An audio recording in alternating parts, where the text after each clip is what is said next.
अस्सलाम वालेकुम तमाम सरकारी मुलाजमीन और पेंशनर को वेलकम करते हैं इस वीडियो में। मुल्क में माशी एमरजेंसी नाफिज करने का आज वफाकी गवर्नमेंट ने नोटिफिकेशन किया है। कुछ बुरी खबरें हैं सरकारी मुलाजमीन के लिए। लीव इनकैशमेंट बंद करने का हुक्म, कॉन्ट्रैक्ट मुलाजमीन को फारिग करने और दीगर अलाउंसेस को रोकने का हुक्म, क्योंकि मुल्क जो है इस वक्त मुश्किल माशी सूरत हाल का सामना करना पड़ रहा है। इस नोटिफिकेशन में ये चीज़ बताई गई है। Government of Pakistan cabinet secretariat cabinet division का 20 दिसंबर का ये नोटिफिकेशन ऑफिस मेमोरेंडम है। इसमें क्या है, आप काइंडली वीडियो पूरी देखा करें ताकि आपको चीज़ें क्लियर हो। आप स्किप कर देते हैं, छोड़ देते हैं, फिर चीज़ें समझ नहीं आती, फिर कमेंट में आप तरह तरह की बातें कर रहे होते हैं। यहाँ पर इसका सब्जेक्ट देखें तो लिखा हुआ है measures taken in view of the financial emergency of the country. मुल्क में जो माशी इमरजेंसी नाफिज करने जा रही है गवर्नमेंट, उस सूरत हाल के अंदर जो है जो मेजर्स लिए जा रहे हैं, इकदाम लिए जा रहे हैं, उनका जिक्र है। अब ये कौन कौन सी चीज़ें, कौन कौन से इकदाम इन्होंने कर दिए हैं। पहले नंबर पर इन्होंने ये चीज़ की है कि all government vehicles used by the officer, जितने भी ऑफिसर्स गवर्नमेंट सरकारी गाड़ियाँ इस्तेमाल कर रहे हैं, उनको 120 लीटर से ज़्यादा पेट्रोल जो है वो नहीं दिया जाएगा पर मंथ के हिसाब से। यानी कि वहाँ पर पैसे बचाने की कोशिश की जा रही है। दूसरे नंबर पर अगर कोई ऑफिसर जो है किसी आउट ऑफ टाउन जाता है, आउट ऑफ सिटी जाता है, आउट ऑफ विलेज जाता है ऑफिशियल बिजनेस के ऊपर, तो उसे टीएडीए जो है वो नहीं दिया जाएगा। ये भी ठीक है, खर्चा रोकने के लिए अच्छी बात है। इसके बाद आगे देखा जाए तो कहते हैं कि regulate the financial hardships by removing of all allowances of more than 25% से ज़ायद जितने भी अलाउंसेस हैं उनको ख़त्म करने का, फिल फोर रोकने का ये हुक्म है। यानी कि किसी सरकारी मुलाजिम को अगर बेसिक पे का 50% मिल रहा है, कुछ ऐसे मुलाजमीन हैं जिनको 100% मिल रहा है, तो उन अलाउंसेस को रोकने का हुक्म है। 25% से ज़ायद वाले अलाउंसेस जो हैं वो रोकने का ऑर्डर है इसके अंदर, इमीडिएटली लिखा हुआ है। आगे है avoid paying an any medical bill. Medical bill की मद में ग्रेड 11 से ग्रेड 21 के मुलाजमीन को जो देने का फैसला है वो भी ख़त्म। आगे नेक्स्ट स्टेप जो लिया गया है, there should be no increase in the salaries of employees grade 11 to 21 until the country. Grade 11 से लेकर ग्रेड 21 के मुलाजमीन की तनख्वाहों में किसी किस्म का कोई इजाफा नहीं किया जा सकता जब तक फाइनेंशियल जो प्रॉब्लम्स हैं इनको ख़त्म नहीं किया जाता। यानी कि तनख्वाह जो ये बंद करने की खबरें जो चल रही हैं और उम्मीदें बांधी जा रही हैं ये सरकारी मुलाजमीन के एहतजाज के साथ, तो ये मामला भी अब बंद है। अगला जो फ़ैसला किया है वो ये है कि सरकारी मुलाजिम को जो स्टडी लीव मिलती है और पे के साथ मिलती है, तो ये सिलसिला भी इमीडिएटली बंद किया जा रहा है। नेक्स्ट स्टेप जो है वो ये है कि policy of taking full work from employee with less financial resources should be adopted.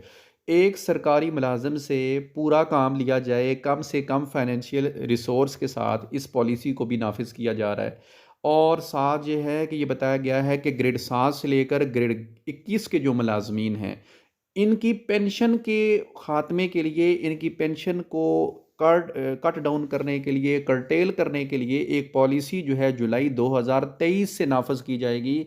और फिर बता दिया गया है कि 2018 से पहले जो अपॉइंट हुए थे मुलाजमीन वो इससे बच जाएंगे। यानी कि जुलाई 2018 के बाद जो अपॉइंट हुए हैं मुलाजमीन, जिनकी इनिशियल डेट ऑफ अपॉइंटमेंट जुलाई 2018 के बाद है, उनकी पेंशन अब ख़तरे में नज़र आ रही है। इसके बाद अगला पॉइंट है all permanent employee from grade 7 to 21 should be given annual increments keeping in view their annual progress and performance in their respective portfolio. यानी कि ग्रेड 7 से ग्रेड 21 के मुलाजमीन की एनुअल इंक्रीमेंट जो है वो फिल वक्त ख़तरे में नहीं है, इसको फिल वक्त जारी रखने का कहा गया है कि ठीक है अभी इसको चलता रहना चाहिए। आगे अगला फैसला लीव इनकैशमेंट के मतलब, जो लोग पेंशन का सोच रहे थे, पेंशन के साथ लीव इनकैशमेंट मिलती है, वो अब ख़तरे में है। लिखा है कि leave encashment of all regular employees grade 17 to 21 should be stop immediately. Scale 17 से लेकर स्केल 21 के मुलाजमीन की लीव इनकैशमेंट फिल फोर रोक दी जाए, इमीडिएटली फ़ौरन रोक दी जाए। इसके बाद जो अगला मेजर लिया गया है वो ये है कि employees should be punish with deduction of 50% salary and other privileges should be frozen on the violation of rule. पहले ये होता था कि सरकारी मुलाज़िम अगर रूल की वायलेशन करता था तो उसे या तो फिर रिप्रीमांड किया जाता था, मतलब ये है कि उसको वार्न किया जाता था और बड़ी पेनल्टी उसके ऊपर नहीं लगाई जाती थी।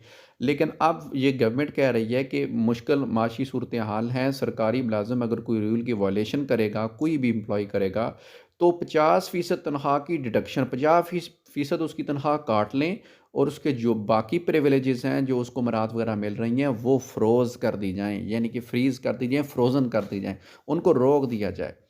तो इसके बाद अगला है the practice of giving any kind of bonus honorarium to government employees should be completely ban immediately. सरकारी मुलाजमीन को मुख्तलिफ डिपार्टमेंट के मुलाजमीन को बोनस दिए जाते थे, जैसा कि बजट डिपार्टमेंट को दिया जाता था। जब बजट बनाने का इतना बड़ा काम वो करते थे तो बोनसेस मिलते थे, एफबीआर को मिलता था, बाकी और डिपार्टमेंट्स हैं जिनको बोनसेस मिलते थे। और इसके अलावा ऑनरेरियम देने का एक ट्रेंड भी कुछ डिपार्टमेंट्स के अंदर मिला सरकारी मुलाजमीन को। इनको इमीडिएटली फिल फोर बंद करने का आर्डर कर दिया गया है और इनको बैन कर दिया गया है। अगली जो चीज़ है आखिरी पैराग्राफ उसके अंदर कॉन्ट्रैक्ट मुलाजमीन के लिए बुरी खबर है, सरकारी मुलाजमीन के लिए, वो आपको पढ़ के बताता हूँ।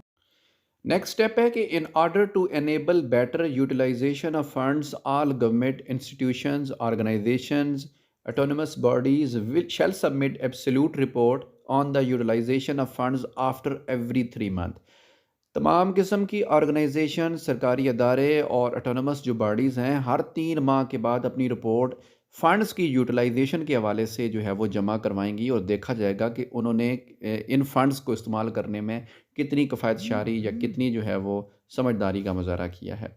और आखिरी पॉइंट ये कह रहा है कि government organisation institutions bodies shall establish an 8-hour workload policy for their staff and oblige all to work with new workload policy and terminate the contract of excessive staff।